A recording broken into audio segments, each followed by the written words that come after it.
nazahoana ty certificat ty certificat de fin de étude dia tao anatin'ny 3 volana ny anarana.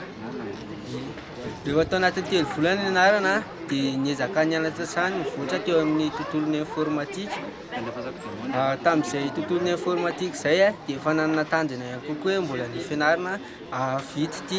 Dia raha vity ty zao dia ao amin'ny association afary malagasy dia mbola misy an'izay hoe PAO Haute-Loire dia mbola hanohy hatrany amin'ny resaka fampianarana eo amin'ny tontolon'ny informatique mba ho maty ihany. Dia mankasitraka indrindra amin'ny raha fanomezan-tsoa zao nirina Front National-ny afary malagasy teo amin'ny resaka fampianaranay sy ny fikarakaranay amin'izay tsy fijerenanay manokana eo amin'ny ambany tanàna na hoe tsy fahampiana eo amin'ny ray aman-dreny dia izy ny afaka nanampiana an'izay dia sorako manokana izy tamin'izay. Izany hoe tsy nisy saram-pianarana ve alohanareo? Ny saram-pianarana aloha dia tsisy fa nianatra fotsiny fa eny fa nisy sarany ihany fa teo amin'ny 75 nandritran'izay 3 mois nianarana izay.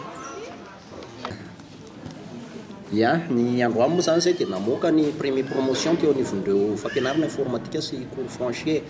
Izy zany fampananana asa ary lazanay fa ny afary malagasy dia tsy manao politika politicien na hitady seza na hitady vola fa manao politika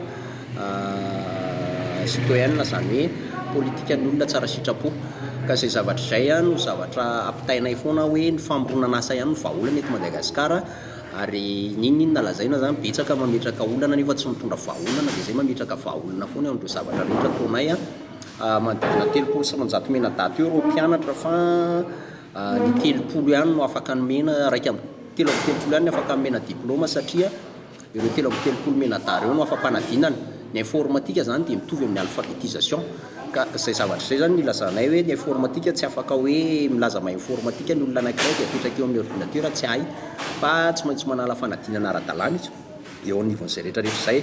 Dia navelom-bola androany dia ny fanatrehany avy eo anivon'ny talian'ny fiadidinana ny birao fitarainany eo anivon'ny présidence ary ny fanatrehany ambasaden'ny Algérie en personne tonga namin'ny voninahitra n'ireo ankizy ireo ary isoranay lehibe zany ary miverinay tao anatin'ny tantara fa ezaka angeza makadiry atsiarovan'ny malagasy tsirairay avy zany hoe misy ny zavatra lehibe ary tena napetsi-pony natongavany ambasaden'ny Algérie nitakosina tamin'ireo zanak'Antananarivo sy ny manodidina nanotrona an'izay ary namiasiny an'izay famoahana andreo promotion androandreo izay.